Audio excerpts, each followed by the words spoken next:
Hello అండి, welcome back to Queen's Kitchen. ఈ Sunday స్పెషల్గా నేనైతే chicken gravy curry, bagara rice and also raita చేశాను.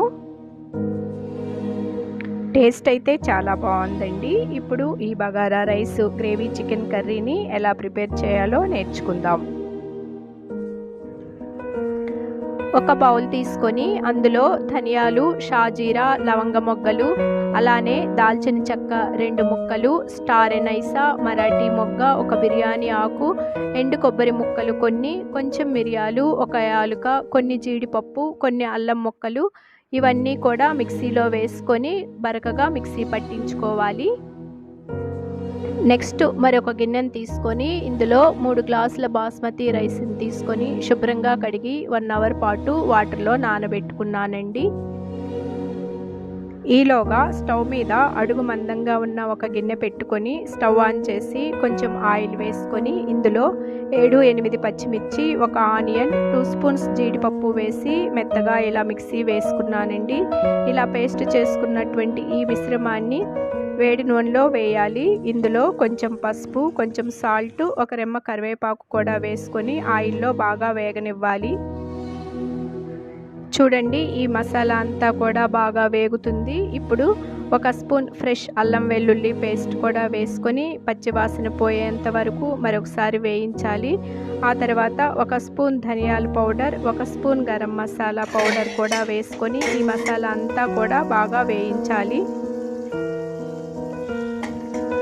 ఇలా వేగిన మసాలాలో నేను 3 అవర్స్ ముందుగానే అల్లం వెల్లుల్లి పేస్ట్, కారం, ఉప్పు, పసుపుతో మ్యారినేట్ చేసుకున్నటువంటి చికెన్ని వేసుకొని మసాలా అంతా కూడా ఈ చికెన్కి పట్టునట్లు మూత పెట్టి ఉడికించాలి.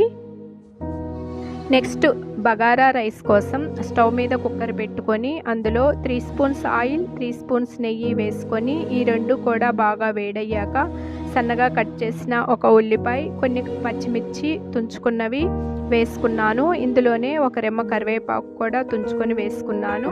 ఇవి కొంచెం వేగాక 1 స్పూన్ అల్లం వెల్లుల్లి పేస్ట్ కూడా వేసుకొని పచ్చివాసన పోయేంత వరకు వేయించి ఇందులోనే సన్నగా తరిగిన కొత్తిమీర, పుదీనాను కూడా వేసి వేయించాను. ఇప్పుడు చికెన్ ముక్కలు ఉడికాయో లేదో మూత తీసి చూసినట్లయితే చికెన్ అంతా కూడా బాగా సాఫ్ట్గా ఉడికిందండి. ఇందులో నేను ముందుగా 3 టమాటోలను తీసుకొని ఇలా ప్యూరీని ప్రిపేర్ చేసుకున్నానండి. ఈ టమాటో ప్యూరీని చికెన్లో వేసుకొని ఒకసారి గంటితో కలిపి తిప్పి మూత పెట్టాలి.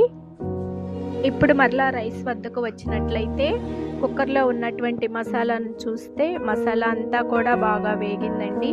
ఇప్పుడు ఇందులో చిన్న ముక్కలుగా కట్ చేసుకున్న 2 టమాటోలను కూడా వేసుకొని బాగా మగ్గించాలి. చూడండి, టమాటోలు అన్నీ కూడా మసాలాతో కలిసిపోయి బాగా మగ్గాయి. ఇప్పుడు ఇందులో 2.5 గ్లాస్ రైస్కి అదే గ్లాస్తో 3 గ్లాసుల వాటర్ వేసుకున్నాను. ఈ వాటర్లో 1/2 స్పూన్ పసుపు, 2.5 స్పూన్ సాల్ట్ వేసి ఈ ఎసరు అంతా కూడా బాగా మరగనివ్వాలి.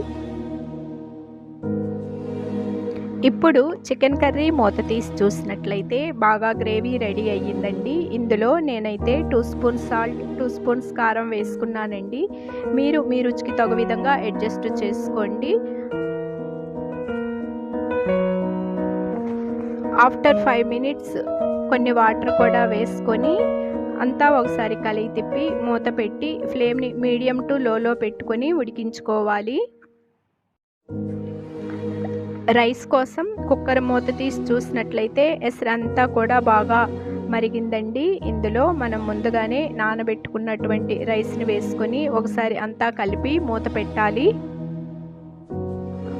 5 నిమిషాల తర్వాత మూత తీసి చూసినట్లయితే చూడండి, రైస్ ఇలా ఉడుకుతూ ఉంది. ఇప్పుడు ఫ్లేమ్ని లోలో పెట్టుకొని ఇంకో 10 మినిట్స్ ఉడికిస్తే సరిపోతుంది. ఇప్పుడు చికెన్ కర్రీ మూత తీసి చూసినట్లయితే మంచి స్మెల్ అండ్ గ్రేవీతో చికెన్ కర్రీ రెడీ అయ్యిందండి. ఫైనల్గా కొంచెం కొత్తిమీర వేసి స్టవ్ ఆఫ్ చేయటమే. ఇప్పుడు కుక్కర్ మూత కూడా తీసి చూసినట్లయితే వేడి వేడి గుమగుమలాడే బగారా రైస్ రెడీ అండి. ఫైనల్గా ఇందులో కూడా కొత్తిమీర వేసుకొని స్టవ్ ఆఫ్ చేయటమే. ఈ వేడి వేడి బగారా రైస్ని సర్వింగ్ ప్లేట్లోకి తీసుకొని ఆనియన్ స్లైస్ విత్ లెమన్, జీడిపప్పు గ్రేవీ, చికెన్ కర్రీ అండ్ రైతాతో తింటే చాలా బాగుంటుందండి. టేస్ట్ అయితే ఆసమ్ అండి. ఈ సండే స్పెషల్గా ఈ రైస్ని చేశాను. మీరు కూడా ఒకసారి ఇలా సింపుల్గా చేసి టేస్ట్ని ఆస్వాదించండి. మీకు గనక ఈ టేస్ట్ నచ్చినట్లయితే లైక్ చేయండి, షేర్ చేయండి, సబ్స్క్రైబ్ చేయటం మాత్రం మర్చిపోకండి.